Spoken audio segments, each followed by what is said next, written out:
চলো আজ তোমাদের ঘুরিয়ে নিয়ে আসি পশ্চিমবঙ্গের খড়দহের কুলিনপাড়ায় অবস্থিত সোনার মন্দির থেকে।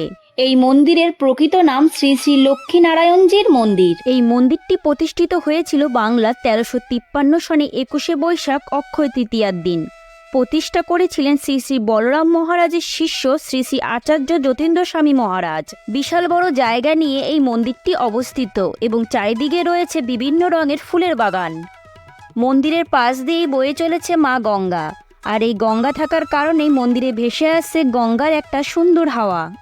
মূল মন্দিরের একেবারে ওপরে আছে 3টি পরপর কলস এবং তার ওপরে একটি বিষ্ণু চক্র স্থাপিত। বলা হয় এই কলস 3টি সোনা দিয়ে তৈরি, তাই এই মন্দিরের নাম সোনার মন্দির। খুব সুন্দর শান্ত ও নিরিবিলি পরিবেশে মন্দিরটি স্থাপিত। মন্দিরটি রামানুজ সম্প্রদায়ের অন্তর্গত। মন্দিরের ভেতরে শ্বেতপাথরের বেদির ওপর আছেন মা লক্ষ্মী এবং তার বাদিকে আছেন ভগবান বিষ্ণু। খড়দা স্টেশনে নেমে মাত্র 15 টাকা টোটো ভাড়া দিয়ে চলে আসতে পারো তোমরা এই সোনার মন্দিরে। এই মন্দির সম্পর্কে সম্পূর্ণ তথ্য পেতে আমার ইউটিউব চ্যানেল রাকেশ টিজারি থেকে অবশ্যই ঘুরে এসো।